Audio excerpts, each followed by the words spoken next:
Willie D live. What's up, family?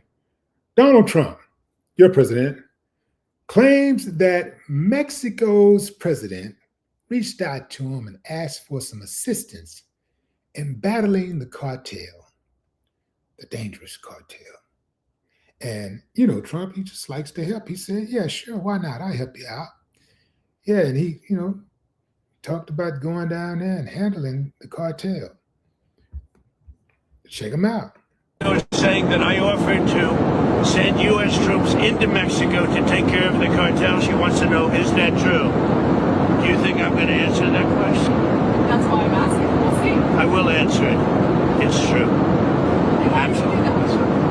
Because they are horrible people that have been killing people left and right, they've made a fortune on selling drugs and destroying our people. We lost 300,000 people last year to fentanyl and drugs. They're bad news. Yeah, that's true. If Mexico wanted help with the cartels, we would be honored to go in. They're horrible people who have been killing people. Over 300,000 people they killed.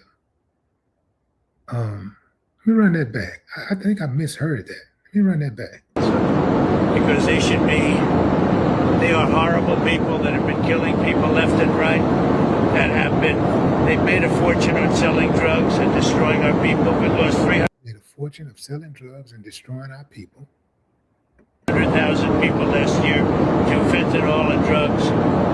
They're bad news. Yeah, that's true. If Mexico wanted help with the cartels, we would be honored to go in. So I got a question. Who's going to give us help with the cartels here? Because I swear to God, last time I checked, that there were horrible people right here selling all kinds of drugs. And I'm not even talking about street drugs. I'm talking about prescription drugs. Yeah. More people die from prescription drugs right here in the United States every year than they die from street illicit drugs. So what's with this going to help Mexico save Mexico? Can you use these resources? Can you bring in the troops to save us first? Can you save America first? You keep saying America first, but you keep going to liberate other countries and you're going to protect everybody else but Americans. And you're talking about they made a lot of money. Man, who does that sound like, fam? Who does that sound like? Horrible people who's made a lot of money selling drugs and killing Americans. Let me tell you something. I know some of y'all are slow. You're really slow. And you're so slow that you didn't even know you wasn't supposed to have children. Because you ain't got nothing to give them. Yeah. I see you, Trumpets. I see you. Yeah. Look, if you believe this dude, you have no business raising children. You have no business procreating. The bloodline got to stop with you, man, and hopefully it'll be over and you ain't influenced nobody else. But it's got to stop somewhere. Ain't no way I believe anything that this man is saying. I don't believe none of that. And the cartel, you go over there messing with that cartel, it ain't going to go like you think it's going to go. That's why they ain't been over there messing with the cartel yet. The cartel, see, here's the thing. See, when you have people, who are of kindred spirits, when they're on the same page and they have a certain ideology they believe in, you can't kill an ideology. You can kill a person. You can't kill the ideology. You can't kill kindred spirits.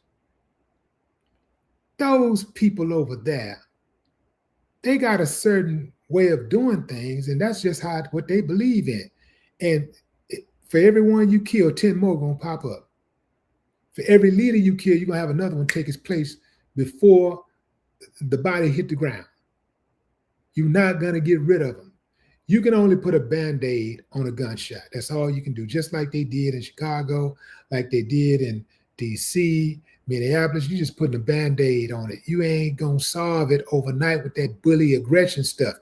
You got to solve these type of issues. These are complex issues, and they must be solved with critical thinking, not some knee-jerk reaction, not some Billy Badass aggressive action of let's just send the troops in and just decimate everything and kill everybody, and that'll teach them a lesson. Nah, man, that's not going to.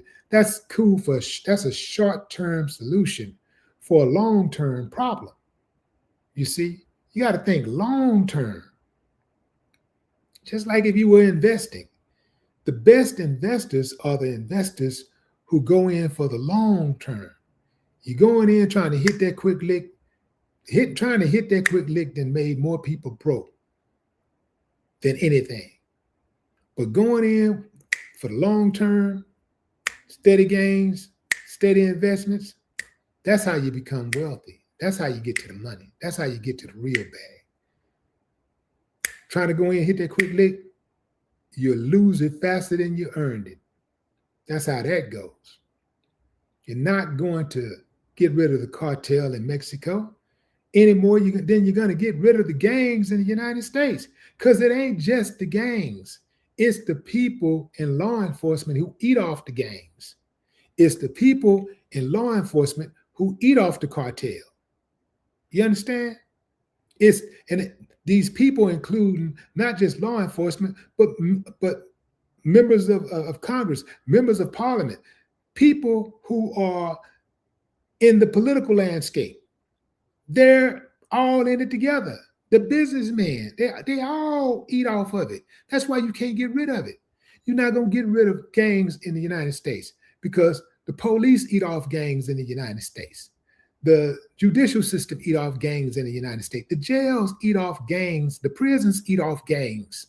You know how many kids, warden and CO kids that prisoners, inmates have sent to college? Come on, fam. You're not gonna get rid of that. They could have nipped it in the bud before it even started, just like they nip in the bud when they get a tip on terroristic acts. They get a tip on somebody. They're constantly surveilling. They're constantly snooping around, asking questions, interviewing, conducting covert operations, trying to catch people, trying to plot against America, to bomb on America. They could do the same thing with gangs. They could do the same thing with addiction, but they won't.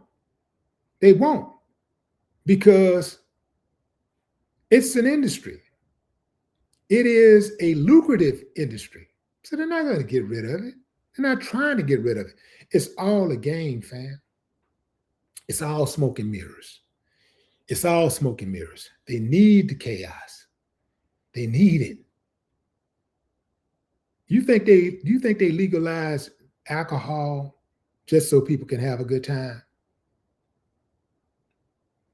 Alcohol is responsible for a whole lot of organ failure. Yeah, every year.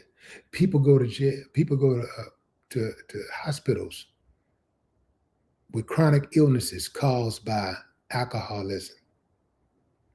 Then you have the treatment centers. So you got the sales of the alcohol, the taxing of the alcohol.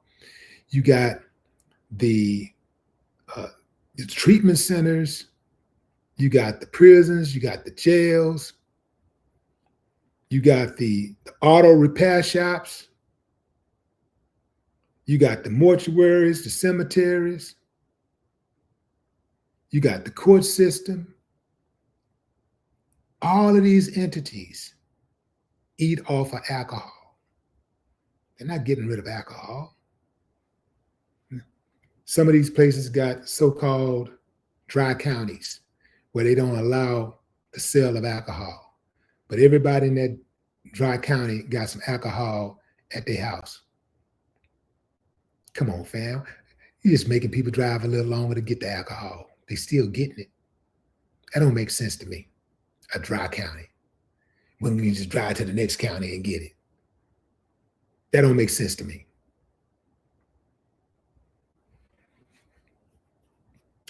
Trump is concerned. He talking tough, but I seen the fear in his eyes the last few times he was talking. He even spoke on his own mortality. I think it was, I saw a video recently where he spoke on his own mortality. He says, I don't know, it's a lot of people trying to want me dead. You know, I think he used the word dead. It's like I have people that don't like me and I may not be here. And yeah, you may not be here, man. You know, they don't, yeah, you know, these people that don't like you, man, it didn't come out of nowhere. You kind of earned it. Like you have done a lot of horrible things. And you made yourself a lot of enemies. I wouldn't like money that much to make the kind of enemies that Trump has made. I just don't like money that much. And I do not like attention that much, where I'm just going to just be making enemies left and right, trying to show people how tough I am. You know, that don't make sense to me. It's already too many ways to die. If you really want to, you know, live your life to the fullest and you want to be around for your grandkids, you got grandkids, right? You want to be around for those grandkids and all that stuff, then, you know, you move a little differently. But I don't think Trump cares about his grandkids like that. He's just never seemed like the loving type of parent, you know, like loving father, like, you know, he's always come off to me as transactional. But what say you, fam? Drop a comment. I'd love to hear your thoughts. And before I go, give me a thumbs up if you think Trump will be successful in his bid to topple the cartel. Thumbs up. Thumbs down if you say, yeah, right. Drop a comment. I'd love to hear your thoughts. No more talk.